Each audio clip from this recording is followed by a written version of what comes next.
Hey, everyone. Welcome back to another episode of A-Star the Podcast. Today, I have the pleasure to sit down and speak with Yobel Andy. How's it going? Good. How are you? I'm doing well, actually.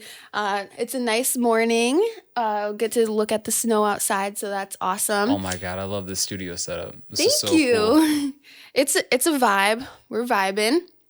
So I'm really excited to dive into a little bit about your business, Plant Bias, today. So when Clayton first told me about you and just your business concept, I really resonated with it because I'm not vegan per se, or I'm not a vegetarian. I don't really have a label on my diet, but I'm super interested in just the fact of veganism. Like, I literally bought vegan butter the other day and I didn't even realize that it was. Okay. It was so good. Would you just want to give a little explanation about what you do? Yeah, so Plant Bias, as of right now, we are a kind of a full-fledged kitchen. So what we do is, at our very core, we are trying to be kind of a vegan outlet for just simple home-cooked healthy meals right here in the Cedar Valley. And we started that just because, we recognized there weren't too many restaurants or places for us to go out to eat. I mean, like, for sure, there's not too many like places that are accommodating for people with a vegan diet or even really vegetarian diet if you look, closely into it. So we wanted to make sure that we were being able to offer something out in the community that's for people who are trying to eat healthier, just kind of on a similar diet restrictions that we're on, and just being able to provide something a little bit more unique to the Cedar Valley. Beautiful. Yeah, the Cedar Valley is really in need of an option for people who have a different diet, because even when we go to regular restaurants that are popular around here, it's like burgers, french fries, chicken strips, and it's like, where's the salads? Right. There's even more options outside of salads, which is what I admire about your business too, when you did like the goodie bags for Christmas. Yeah. Want to talk about that a little bit? So, God, I really wish, and I got to give all the credit to my girlfriend, Misty. I mean, she really is kind of like the visionary behind the whole thing. Shout out to Misty. Shout out to Wish Misty. you were here. I know. Misty and my son, Emerson, we call him Buddha. So shout out to Misty and Buddha. Shout out Misty Buddha. Misty really, I think she knew where she wanted to take this from the go. I mean, and you're right. When you go to a lot of places around here, I mean, this is like bar and grill heaven, right? I mean, it's not too hard to find a burger. It's a little bit harder to find a salad, and it's even harder to find kind of an alternate option in any sense of the word. And so kind of on our, vegan journey, Misty was like, I wish there was kind of a vegan burger, a vegan chicken sandwich, just something that, was kind of similar to what we were eating before, but a little bit healthier. And man, she really did her research into, veganizing anything that, that we would normally eat, but making it healthier and even better, honestly. And that's kind of where a lot of that inspiration came from. Put a little spin on the recipes that you find. Oh yeah. I mean, she really went to work, and that's a whole podcast in itself, just kind of looking at the different ways to kind of veganize, if you will. I'm not really even sure if that's a word, but it is now. Yeah, it is now. It's in our dictionary. Yeah, we'll put that in Webster. And kind of all the things, and I think if you look on our Facebook page, a lot of the things that we've kind of done, going from tacos to burgers to now tamales and it's just been something that like we've continually found in our journey, that there's always a way to make something that we've used to eat better and healthier. And that's kind of what we're going for now. Do you have like a favorite swap from like an animal product to a non-animal product? I think, man, if I had to choose a favorite, okay, so this is going to be kind of weird. That's perfectly fine. Okay. Something that, I've kind of recently discovered, Misty knew about for a while, because she's better with food than I am. Switching out like any kind of shredded chicken or pulled pork for jackfruit, which is really weird. So jackfruit is it's a type of fruit, but it has kind of the texture of like a shredded meat, and you could sub it in for, I mean, you name it, tamales, tacos, burritos, so many different things. You can substitute it for meat, and it. Does it have a savory flavor, or is it all about the texture? So and that's kind of the cool thing about, doing different things with with just fruits and veggies. I mean, if you season it right, I mean, the texture tastes like meat, or it can taste like meat, but also, I mean, you also have a little bit of a sweeter flavor, a spicier flavor, depending on what you add to it too. And there's just so many. I think it's kind of why it's so hard to pinpoint it, because there's so many different ways you can go to. Like, one of my favorite things that Missy does, and this is kind of my go-to. She always makes these sweet potato tacos. And so what she'll do, she'll chop up the sweet potatoes and kind of season it the same way you would with, like, beef or chicken. And you add it to, one of your favorite dishes, like a burrito or a taco. And it tastes, you're not like, I think most people, when they eat salad, they're like, oh man, it's going to take me 5 salads for me to feel full. But like, right. I think with the foods that we make, like, you're not like left thinking like, oh, I need more. You're there satisfied, because like all these different things that we're subbing in for meat, I mean, they not only are they nourishing you, but they leave you feeling like, oh man, like I'm full. Like I couldn't like, eat more if I wanted to. Your skin is like glowing. Like, I don't know if it's part of because of what you eat or what. Like, honestly though, like even when I eat vegetables, like over meat, I feel like it's holding me over longer. And I can't speak on it as knowledgeably as you, but also like plant protein can quantify just as much as meat protein can. Yeah, and that's kind of that's a little bit why we got into it too. And so just kind of as a backstory, so we've kind of been joking about going vegan as far back as like 2017, right? So I have kind of an extensive history, like working with food. Like my first job was at a Wendy's and like at 16, and like since then I've been kind of in and out of different kitchens. And even Misty too, she's been kind of had several stints with different restaurants in the Des Moines area and all that, so we know food relatively well, namely going into like fast food and just kind of quick serve meals. And we kind of met up at a restaurant that used to be here in town called Taste of India, where we were, both making. Well, she was the like kind of the head chef. She was making all Indian food. Oh my god! And she killed it. She's a self-taught like chef. Like she didn't like go to any classes or nothing. Like she taught herself how to cook, and so she knows her way around. To do it. Oh my god. So she knows her way around food and food preparation and all that kind of stuff. And, as far as back as like 2017, I think when we started to get a little older and we started to like see how food was affecting us, like it just seemed like the more we were consuming meat and cheese, even though we weren't like conscious of it, we just kind of felt like we were slowing down, For sure. Like, okay, something's got to give. And then I think it was around 2019. I mean, not too long ago, when we started to notice, okay, it must be what we're eating. And our diet wasn't really as diverse. We were busy. I just graduated college. We had a young kid who was growing in his own right, and he was kind of a picky eater too. So we were eating a lot of the same things.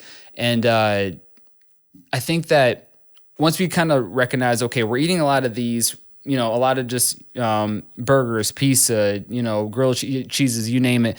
And we just weren't feeling any better. I mean, it feels like we were tired, sluggish, didn't want to do anything. And even just looking at how the food was prepared, you're something about it. We were just like, I don't know what we're doing, but it feels like kind of this lifestyle that we have is just kind of making us tired. And I think what we're eating is kind of affecting us in a way. And I think that once that clicked, we're like, okay, we kind of need to switch gears and see if there's any other healthier options or any kind of other ways to.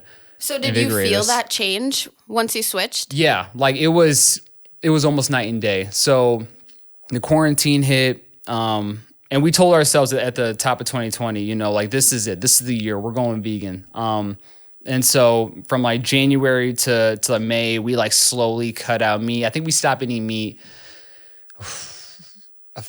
mid-February to like late March. Like we just cut it off, and it took a while to really be able to cut it out. And after that, I mean, we started just feeling lighter. Like I can't describe it any better than just this feeling of like, wow, like I feel better. Like I don't feel like I gotta take a nap after I eat lunch or dinner. Yeah. I don't feel like I have to,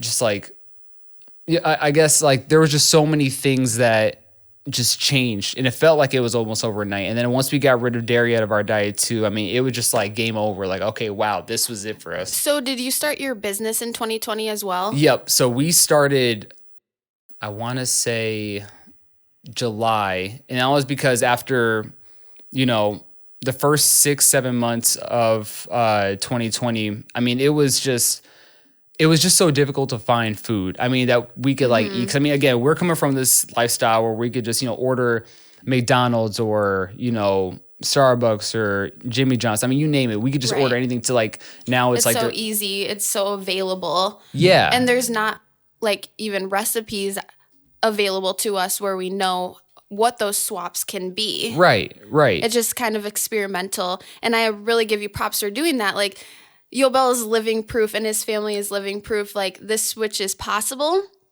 and it can make you feel like more alive, healthier, and even give you motivation to start your own business. Like, that's great that you did all of that in 2020. Yeah, like it's definitely been a year. Like, I mean, after going out to all these places, I mean, even our trip to Texas, after like going down and seeing successful restaurants, and like we went to whole restaurants in like Dallas and Austin that just had vegan menus, and we're like, wow, we could do this too, and we could bring it back to the Cedar Valley in a way that hasn't really been done in this area before. And that's all we needed. We just needed to kind of see it, just in flesh, to be like, oh wow, okay, this is possible, this is realistic. And once we like saw it and saw that it worked, saw the food was great, and saw that we could share this with everybody, we're like, we're doing this right now. And that really was what inspired us to be like, okay, let's do this. Let's commit to it. That's great to hear. Yeah. So you mentioned a lot about your family, Misty and Buddha.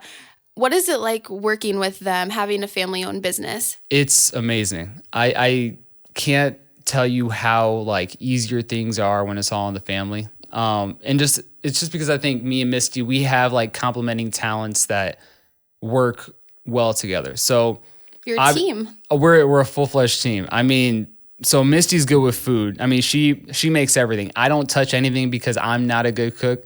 And we both recognize that it's probably best if I don't, like, I'm a good sous chef, but that's it.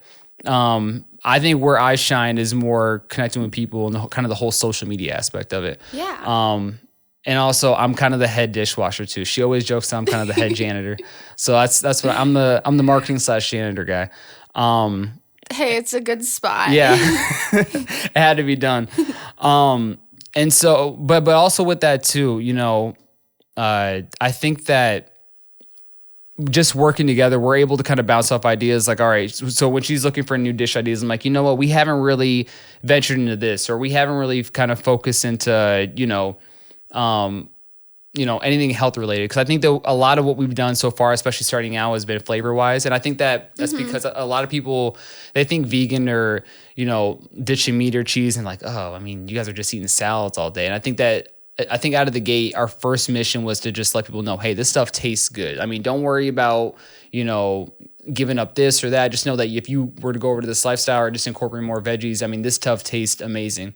And I think now we're kind of like, okay, not only is this amazing, but this can like revolutionize your health if you really want it, especially now because we're in the new year. I mean, every January, there's always this whole new year, new me. I'm going to go to the gym. Like, we really kind of want to ride that wave and say, hey, like, this is also like a health shift too. Like, it tastes amazing, but like we can also like help you get your body back to where you want to go. So we've definitely kind of had a lot of different messages that we wanted to like get out there. It's just been kind of how we want to do it. It's really cool to see how just changing your diet can make like your inside feel better, and then how much we're also doing for like the environment as well. Yeah. So what do you think that Plant Biased does? Like, how do you think your brand has contributed to sustainability and helping the environment? I think that just overall, like an overall vegan diet, plant-based diet, I think contributes to sustainability in a way that's, leaves an important footprint. I think that a lot of people aren't, cognizant of like what all goes into like food preparation, and not just in the kitchen. I mean, before it even like hits the stores. Right. And I'm not like a like a certified environmentalist, so I can't like bring up like certain studies or whatever. But like, I mean, there's lots of different like, documentaries and things like that that kind of show like, a lot of the livestock, going from, local cows, pigs, all that, especially right here in Iowa. I mean, they take up a lot of food and water just to kind of keep them alive in inhumane conditions. Good point. It's, I mean, there's so much that goes into taking care of cows and pigs alone that really kind of takes away from, the overall health of the environment. It kind of ties into climate change and all that. And there's smarter people than me that could probably put in, in better words. But I mean, there's just a whole lot of like irresponsibility behind, food preparation in a whole different ways that I think that we need to kind of be, just aware of, especially going into 2021 when we're talking about, where is everything coming from? Where is this chicken being raised? I mean, how is it being raised? I mean, are they inspecting it thoroughly? It's crazy to think that like when we get a meal, whether it's at a restaurant or like if we cook a box dinner, it's all somebody else's hands was on it before we got it, and it's a complete process to get to us. And I almost feel more comfortable knowing like the source of it, like where the food comes from, as well as like how it was prepared. So and I think that's kind of a bigger shift with I think just our generation in general. I think a lot of people our age just want to know, okay, where is this coming from? I mean, do you guys believe in what I believe in? And I love that about people our age. I mean, we're not just like, oh, okay, here's a chicken sandwich. It's like, all right, is this coming from a good place? I mean, do you care about what's in it? Like, are you just giving me stuff to make money off of me? And I just think that a lot more people need to recognize that, like you said, there's so many hands that touch the food that we eat before we even get to it. And so like, I think our overall message with Plant Bias, I mean, it's not to convert everyone into vegans. It's just to like be like aware of what you're eating and just kind of make, bigger changes to know, okay, maybe I'll buy this more instead of this, or maybe I'll try to incorporate some more veggies. I mean, just kind of be aware of what you're doing when you're grocery shopping, when you're going out to eat, when you're putting together, meals for your family. Cause I mean, all that has effects on not just the environment, but like your body and even like how you're interacting with other people. One of my favorite, podcasts, the Model Health Show. I mean, there's, the host talks about, how food it's not just what we eat, but I mean, it affects how we relate to other people. And, if you're, I guess the best way to put it is if you're not necessarily food insecure, but if you're not like eating what's good for you all the time, you're not like, essentially your body won't like be in this healthy state where it can take care of you. And if your body's not in a good place, your mind's not in a good place. An alkaline state? I think, there is kind of like there has been talks about like, being in an alkaline state and all that kind of stuff, but not necessarily that. It's more of like I think just getting the right nutrients and stuff in your body. I mean, like literally if your body is deficient in something, you'll feel like if you're iron deficient, you're anemic, right? Like you're automatically like you feel those side effects right away. Or if you're just eating like meat and cheese all the time and you're not eating any veggies, I mean, you feel weird. Just in different ways. And I think that, eating right, eating good it's a form of self-care, really. I mean, I think it's one of those things that we really need to prioritize just, in general, just so we're taking care of ourselves and we're able to interact with people, just better. I totally agree. And that's why I wanted to give you a voice on my show, because it needs to be talked about. Sustainability, eating better, just showing up better for the earth that we were given to live on. Like, it sounds kind of woo-woo in a sense, but when you get down to the nitty-gritty and we are talking about the nutrients we're putting in our body, and we're always constantly consuming. So what are we consuming? Like, it's the same thing with what we're looking at on our phones when we're scrolling all the time. Like, you talked about like it's for your mind as well. Like, you're consuming for your mind, your body, and it all comes with like a complete balance, in my opinion. Yep. And I think you put it, beautifully. That's really it. I think that when we talk about like our our consumer culture, we just kind of take in stuff. You know what I mean? Like we're constantly like, it's almost a habit. Even Yeah. like going to the grocery store, like, oh, I got chicken patties last time. I'm going to get them again. I know it'll work. That's it. And we don't think twice about, well, where is that coming from? I mean, here in, Cedar Falls, Waterloo, we have like one of the biggest, meat processing plants like in the state. Is that Tyson? Tyson's, and earlier this year, I mean, those guys, and I don't want to say anything bad about them. But it's just factual Yeah, this point. That's really, I mean, yeah, it's been noted. I mean, look at what they were going with the coronavirus. I mean, it's not like a conspiracy theory. I mean, it's on record that, I mean, the company was trying to kind of hide from people, that, how many cases We're they out had, there, yeah. as well as like how long it was going to be for them to shut down and sanitize. Like it was a whole thing. Like the mayor of Waterloo was on CNN even talking about it. That's what I'm saying. And like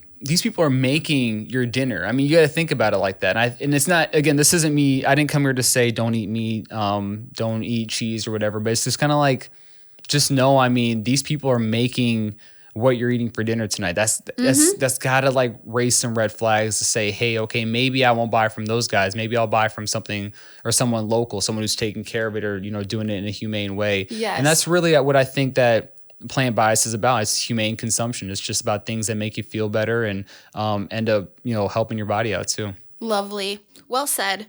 So what is in store for Plant Biased this year? Oh boy. New year, new Plant Biased. New year, new plant bias. I think that going back to kind of what I said earlier, it's going to be more of kind of a health focus too. I mean, we're definitely going to hammer down that, plant-based food is delicious. I mean, that's kind of number one. But I think that kind of focusing more on, kind of the health aspect of it too for people who want to, especially going into the new year, want to focus more on their health, want to focus more on their getting their bodies back in shape, all of that, trying out some new recipes. I don't want to give it away, especially not right now, but we have been we spent the last 2 weeks or so just kind of going over things that we haven't done yet, but wanted to do going into 2020. And so we're super excited about that, being a little more consistent when we're able to give out meals, because we were initially only selling meals 1 day a week. As we started out, we had kind of a strict schedule, between Missy's schedule and my schedule. And so we're like, okay, look, it's just Mondays. We're just going to sell food on Mondays right now. And we kind of had Meatless Mondays come out of that. But we want to be a little more consistent, be able to offer more meals more often, have more of a health focus, try some new recipes. And I mean, we're just excited. I don't want to give too much away right now, but we're just excited about what we've got going on for January and February. I'm excited too. So where can we find these Meatless Mondays? Got you. So check us out on our Facebook. So Plant Bias IA on Facebook. And then on Instagram, it's Plant Bias CF. And on Facebook, you can kind of catch up on what we've got going on right now, when we're going to release or going to sell our new meals for our next Meatless Monday series. And as of right now, so do we just order through Facebook? Yeah, and that's kind of the best way to do it too. Just leave us a message on Facebook, because we were able to kind of be able to segment everybody in that way. Just make sure we're getting everything to the right people. So Facebook is the best way to contact us, and Instagram too is kind of the best way to keep up with. So we've kind of started this thing going into December, where we've kind of share the recipes that we've made for each dish, so people can make them at home. And so that's something that we're kind of excited about too. Yes. Kind of be able to break it down for everybody who wants to make the meals that we have at home, but can't necessarily get to us on a Meatless Monday or whenever we're open. So that's also something we're pretty excited about too. I love the idea for the recipes, especially if you're not able to make the meals all the time. It keeps people who are actually interested in having this diet and lifestyle, keep it consistent throughout the entire week. So thank you for that. Yeah. Looking forward to it. So yeah, is there anything else you'd like to touch on? I think, obviously want to shout you guys out for having me on the show. I mean, we really appreciate it. Going into 2021, I know that we've just kind of bounced back from a weird year. So we've got a lot of things that we're kind of excited to share and want to get out there. And all we can do is move forward. That's it. So I appreciate y'all for having me on the show. Thank you. Thank you for being here. We really enjoyed having you. And I'm looking forward to those Meatless Mondays, as well as just more plant-based options in 2021. We're here for the environment. We're here for ourselves. So just everybody keep an eye out for Plant Biased and the Andy family. Appreciate it. Thank you for being here, and we'll see you next time.